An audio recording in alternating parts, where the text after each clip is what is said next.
Hello दोस्तों, मैं राजेंद्र आप सभी को क्लास 11 एनसीईआरटी फिजिक्स में स्वागत करता हूं।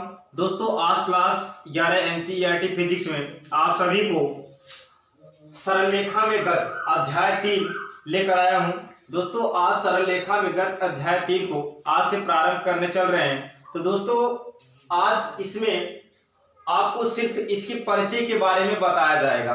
तो ध्यान दीजिए, जो आपका भौतिक विज्ञान है, भौतिक विज्ञान को आप कक्षा 11 और 12 में 3 भागों में बांटकर पढ़ते हैं। फर्स्ट आपका भाग है यांत्रिकी, वैद्युतिकी, गतिकी, प्रकाश की, ऊष्मागतिकी। 5 भागों में हम बांटकर कक्षा 11 और 12 की फिजिक्स को पढ़ते हैं। तो ध्यान देना, यांत्रिकी और गतिकी, ऊष्मागतिकी, ये 3 जो भाग है कक्षा 11 में हम लोग पढ़ेंगे। उसके बाद आप क्या करेंगे, वैद्युतिकी, प्रकाश की, ये कक्षा 12 में आप सब पढ़ेंगे। ठीक, तो ध्यान देना, इसमें सबसे पहले कक्षा 11 के अगर हम फिजिक्स पढ़े तो सबसे पहले हम क्या पढ़ते हैं, यांत्रिकी पढ़ते हैं। क्या पढ़ते हैं? यांत्रिकी, मैकेनिक्स। तो हम देखते हैं मैकेनिक्स है क्या, यांत्रिकी किसे कहते हैं। तो ध्यान देना, भौतिक विज्ञान की वह शाखा जिसके अंतर्गत स्थिर पिंडों, गतिशील पिंडों और गति के कारण, जैसे गति के कारण मतलब जैसे बल है ना, के बारे में अध्ययन किया जाता है, उसी को हम क्या कहते हैं, यांत्रिकी कहते हैं। देखो, यांत्रिकी जो है, यांत्रिकी के अंतर्गत जैसे आप लोग पढ़ते हैं चाल, वेग, विस्थापन, दूरी, है ना, और त्वरण, संवेग, वेग और न्यूटन के जो गति के नियम है, ये सब आप जो पढ़ते हैं, न्यूटन की गति के नियम है ना, और ये संवेग संरक्षण का सिद्धांत, ये सभी हम कहाँ पढ़ते हैं, ये पढ़ते हैं आप कहाँ, यांत्रिकी में। ठीक है, तो ध्यान देना, तो भौतिक विज्ञान की वह शाखा जिसके अंतर्गत स्थिर पिंडों, गतिशील पिंडों और गति के कारण के बारे में अध्ययन किया जाता है, उसे क्या कहते हैं, यांत्रिकी कहते हैं। देखो, यांत्रिकी को हम 3 भागों में बांट दिए हैं, स्थैतिकी, शुद्ध गतिकी और गतिकी। तो अब इसमें स्थैतिकी क्या है आपको बता दे रहे हैं, परिभाषा लिखते चले। ठीक है, स्थैतिकी यांत्रिकी की वह शाखा है, लिख सकते हैं यांत्रिकी की वह शाखा जिसके अंतर्गत स्थिर पिंडों का अध्ययन करते हैं, या जिसके अंतर्गत स्थिर पिंडों के बारे में अध्ययन किया जाता है, उसे हम क्या कहते हैं, स्थैतिकी कहते हैं, है ना, स्टैटिक्स। शुद्ध गतिकी क्या है, शुद्ध गतिकी आपका जो है यांत्रिकी की वह शाखा जिसके अंतर्गत वस्तुओं की या पिंडों की, है ना, वस्तुओं को कह सकते हो या पिंडों की गति का अध्ययन किया जाता है, लेकिन गति के कारणों के बारे में कोई विचार नहीं किया जाता। देखो, इसमें क्या है, गति के जो वस्तुओं की गति होती है उसके बारे में अध्ययन करते हैं, लेकिन उनके गति के जो कारण होता है, कारणों का अध्ययन नहीं किया जाता है ना। कहे कि उसके बारे में हम विचार ही नहीं करते, है ना, जिनसे गति क्या होती है, जिन वस्तुओं से गति उत्पन्न होती है ना। तो ध्यान देना, यांत्रिकी की वह शाखा जिसके अंतर्गत वस्तुओं की गति का अध्ययन किया जाता है, लेकिन कारणों पर कोई विचार नहीं किया जाता, जिनसे गति उत्पन्न होती है। ठीक है, उसे हम क्या कहते हैं, यांत्रिकी कहते हैं। गतिकी क्या है, गतिकी आप बता सकते हैं, यांत्रिकी की वह शाखा जिसके अंतर्गत वस्तुओं की गति का अध्ययन किया जाता है, वस्तुओं की गति की अध्ययन किया जाता है, लेकिन गति के कारणों पर विचार किया जाता है, लेकिन गति के कारणों पर भी विचार क्या किया जाता है, उसे हम क्या कहते हैं, गतिकी कहते हैं। तो आप एक बात फिर समझ लीजिए, यहाँ हम स्थिर पिंडों के बारे में अध्ययन करते हैं, यहाँ शुद्ध गतिकी मतलब शुद्ध गति के बारे में अध्ययन करते हैं, जो गति का कारण होता है उस कारण को हम नहीं पढ़ते हैं। गतिकी में हम क्या करते हैं, गति भी पढ़ते हैं और गति के क्या कारण है ये भी पढ़ते हैं। ये आगे चल के गति के कारण और शुद्ध गति क्या है, आगे चलकर आपको अच्छे समझ में आएगा। यहाँ सिर्फ आपको इतना समझना है कि इसमें स्थैतिकी में स्थिर पिंडों के बारे में पढ़ेंगे, इसमें गति कोई भी वस्तु उसकी गति पढ़ेंगे, लेकिन गति के कारण को हम नहीं पढ़ेंगे। इसमें क्या है, गति और उनके कारण की भी पढ़ेंगे। ठीक है, ये था आपका यांत्रिकी और यांत्रिकी की शाखाएं। क्लियर। अब हम आगे चलते हैं, एक पॉइंट आपका है निर्देश बिंदु। निर्देश बिंदु क्या होता है, बहुत ही इंपॉर्टेंट होता है निर्देश बिंदु। निर्देश बिंदु अगर आपको पता है तो किसी भी वस्तु की स्थिति आप अच्छे से समझ सकते हैं, ठीक। तो जैसे हेडिंग डाल दिया निर्देश बिंदु। निर्देश बिंदु, ये निर्देश बिंदु क्या होता है आपको बता दें। जैसे क्लास 9-10 में आप लोग पढ़ के आए हैं निर्देशांक ज्यामिति, है ना, मूल बिंदु जिसे कहते हैं। कोई भी अगर ये क्या है एक्स अक्ष है, ये क्या है वाई अक्ष है, ये क्या होता है मूल बिंदु। अगर एक्स अक्ष की स्थिति मतलब यहां से देखो, अगर एक्स अक्ष पे कोई दूरी अगर हम मापते हैं तो हमेशा कहां से मापते हैं, मूल बिंदु से। वाई अक्ष पर से अगर कोई भी दूरी मापते हैं तो कहां से, मूल बिंदु से। क्लियर। तो ध्यान देना। अब इसके आगे आप देखिए मूल बिंदु होता क्या है आप जान लीजिए। वह बिंदु जिसके सापेक्ष किसी वस्तु की स्थिति बताई जाती है, वह बिंदु जिसके सापेक्ष किसी वस्तु क्या बताई जाती है, स्थिति बताई जाती है, उसे निर्देश बिंदु या मूल बिंदु कहते हैं। जैसे हम मान लेते हैं कोई बिंदु यहां है, या कोई मान लेते हैं कोई बिंदु यहां है, इस बिंदु से, या तो हम कह सकते हैं कोई खंभा है यहां, इस खंभे से एक व्यक्ति यहां खड़ा है और एक व्यक्ति यहां खड़ा है ना। ये व्यक्ति यहां से इस खंभे से 4 मीटर की दूरी पर है और ये क्या है इस खंभे से 5 मीटर की दूरी पर। क्लियर।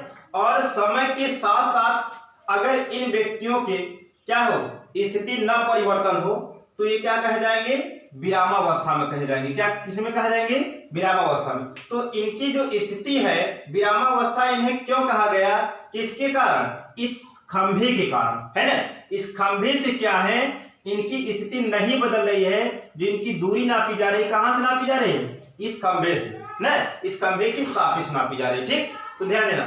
अगर और आगे हम बढ़े, मानते हैं कोई खंभा है, इस खंभे से एक घर यहां है, एक घर यहां है, ठीक ना। समय के साथ साथ क्या हो कि इनकी स्थिति में कोई परिवर्तन ना हो, है ना। इनकी स्थिति में कोई परिवर्तन ना हो तो उसी को हम क्या कहते हैं, इसे तो कहेंगे विरामावस्था कहेंगे, लेकिन ये जहां से इनकी सापेक्षता बताई जा रही है उसे क्या कहेंगे, निर्देश बिंदु या मूल बिंदु। क्लियर। तो निर्देश बिंदु जान लीजिए। अब इसी के साथ देखो, अच्छा विरामावस्था की बात करें तो विरामावस्था क्या है, यही है यदि इस खंभे से ये घर और ये घर का, है ना, समय के साथ स्थिति परिवर्तन ना हो, हम समय बदलता जाए और यहां जब भी हम देखें तो इनकी दूरी क्या हो, यहां से बराबर हो। अगर ये 5 मीटर है, ये 4 मीटर है, तो समय के साथ परिवर्तन होता जाए और यहाँ इस खंभे से इस घर की दूरी जब देखें हम 4 मीटर, और यहां से देखो इस खंभे से इस घर की दूरी देखें जब भी तो क्या होगा 5 मीटर। तो ये क्या है, विरामावस्था में है, इनकी स्थिति में कोई परिवर्तन नहीं हो रहा। अच्छा एक चीज जान लो, स्थिति ये दो शब्द होते हैं, स्थिति और स्थिति, ठीक ना। स्थिति क्या होती है, बदलती रहती है। स्थित मतलब होता है जो स्थापित होता है। क्लियर। वो जो ना बदले उसे हम क्या कहते हैं, उसे कहते हैं स्थित। और स्थिति है जो समय के साथ क्या हो, परिवर्तन हो, उसे क्या कहते हैं, स्थिति कहते हैं। तो मूल बिंदु आप समझ गए। मूल बिंदु किसे कहते हैं, वह बिंदु जिसके सापेक्ष किसी वस्तु की स्थिति बताई जाए उसे मूल बिंदु कहते हैं। विरामावस्था किसे कहते हैं आपको बता दें,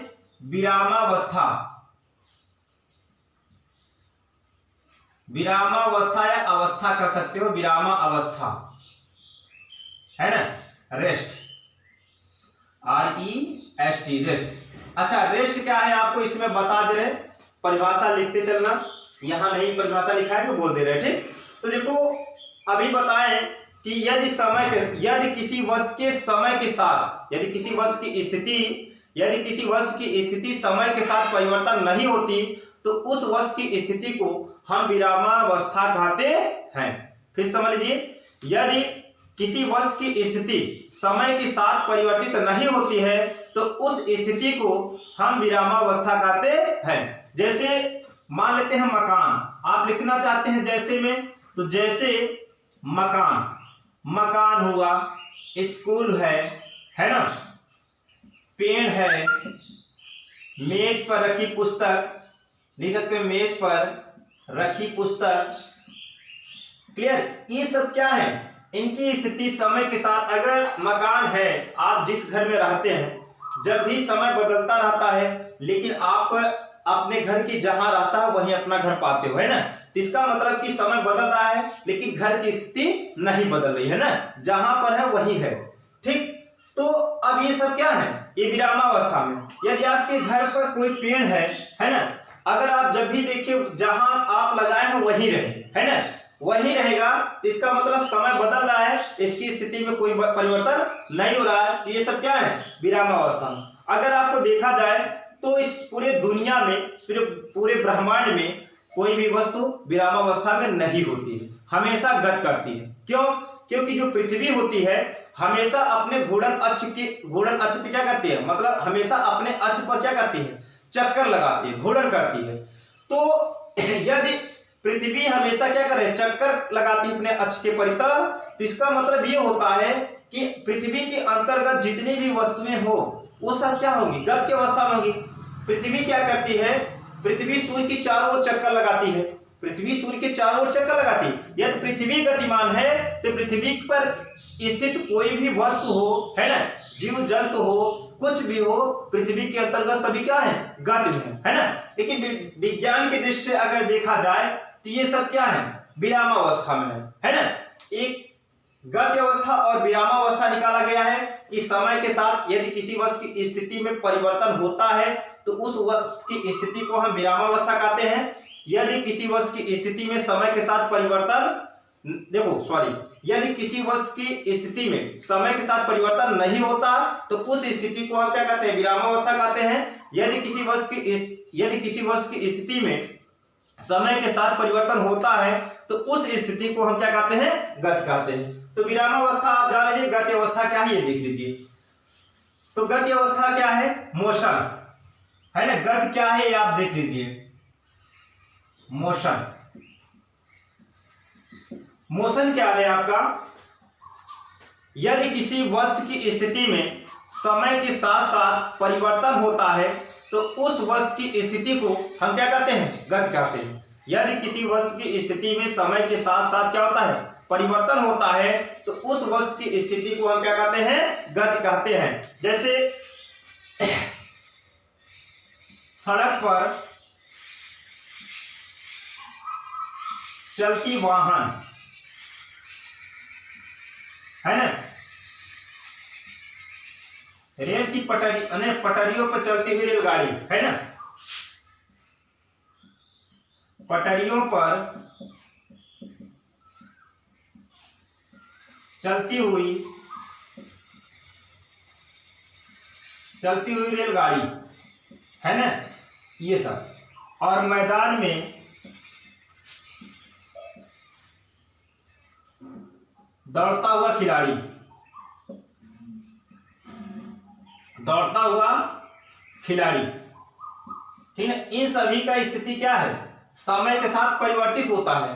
तो इन वस्तु की जो स्थिति है, अवस्था है, उसी को हम क्या कहेंगे, गति कहेंगे। ठीक, तो ये था, आपको बताएं मैकेनिक्स क्या होता है, यांत्रिकी क्या है, यांत्रिकी के भाग क्या है ना, और निर्देश बिंदु क्या है, गति क्या है, और विरामावस्था क्या है, गति क्या, ये जान लिए। अब हमें एक होता है निर्देश तंत्र। निर्देश तंत्र क्या है, यदि आप निर्देश तंत्र अगर आपको पता है तो जो चाल होता है, वेग होता है, विस्थापन होता है, प्रत्येक क्षण में उसका हम आंकन या आकलन कर सकते हैं, है ना। कोई भी चाल है, वेग है, त्वरण है ना, उनका हम आसानी से आकलन कर सकते हैं जब आपका निर्देश तंत्र पता रहेगा तब। तो हम समझ लेते हैं निर्देश तंत्र है क्या, है ना। तो इतना आप समझिए। तो दोस्तों ये निर्देश तंत्र है। निर्देश तंत्र का होता है ना, देखो निर्देश तंत्र के आधारित, ये जो निर्देश तंत्र है इस पे आधारित जो गति के प्रकार होते हैं, गति के आपको बताया निर्देश तंत्र के आधार पर गति 3 होते हैं, एक बीमी गति, द्विबीमी गति, त्रिबीमी गति, है ना। यहाँ जो निर्देश तंत्र होता है आपको अगली वीडियो में निर्देश तंत्र की परिभाषा और एक बीमी, द्विबीमी, त्रिबीमी क्या होता है आपको अच्छे से बताया जाएगा। ये निर्देश तंत्र जो एक ऐसा निर्देशांक ज्यामिति है जिसके द्वारा हम किसी भी वस्तु के, जैसे गति हुआ है ना, उसे हम कैसे निर्धारित कर सकते हैं, ये निर्देश तंत्र से ही सीखेंगे। क्लियर। और निर्देश तंत्र के द्वारा हमें गत के 3 प्रकार निकल कर आए हैं। पहला एक बीमी गत, दूसरा द्विबीमी गत, तीसरा त्रिबीमी गत। तो देखो एक बीमी गत, दो बीमी गत, त्रिबीमी गत क्या होता है? जो निर्देश तंत्र होता है, क्लास 9-10 में आप पढ़े हैं एक्स अक्ष, वाई अक्ष, लेकिन यहां आप एक पढ़ेंगे जेड अक्ष। ये तीनों एक दूसरे क्या होंगे? लंबवत होंगे, है ना। एक ऐसा होगा, इसे दिखाने के लिए आप ऐसे बना सकते हैं, ये जेड अक्ष, है ना। तो एक बीमी का मतलब, एक बीमी गत का मतलब होता है कोई भी वस्तु हो, यदि इन 3 अक्षों में से, 3 अक्ष है एक्स वाई जेड, इन 3 अक्षों में से किसी एक अक्ष के अनुदिश अगर गत करे तो उसे क्या कहते हैं? एक बीमी गत कहते हैं। जैसे कोई वस्तु एक्स अक्ष की ही दिशा में से गत करे, या तो वाई अक्ष की दिशा में गत करे, या तो जेड अक्ष की दिशा में गत करे, है ना। तो इसे कहते हैं एक बीमी गत। इस प्रकार से अगर कोई वस्तु गत करती है तो इसे कहते हैं एक बीमी गत कहते हैं, है ना। ध्यान देना, यदि कोई वस्तु इन तीनों अक्षों में से किन्हीं 2 अक्षों के साथ गत करे, या तो आप एक्स वाई के साथ गत करें, या तो वाई जेड के साथ गत करें, या एक्स जेड के साथ गत करें, तो उसे क्या कहते हैं? हम द्विबीमी गत कहते हैं, है ना। और त्रिबीमी गत क्या होता है कि जब कोई वस्तु इन तीनों अक्षों के साथ गत करे तो उसे त्रिबीमी गत कहते हैं, ठीक। ये आपको अगले वीडियो में परिभाषा सहित अच्छे से क्या उदाहरण है इसका अच्छे से आपको समझाया जाएगा। तो अब इस वीडियो को यहीं तक रखते हैं, यहीं से समाप्त कर देते हैं।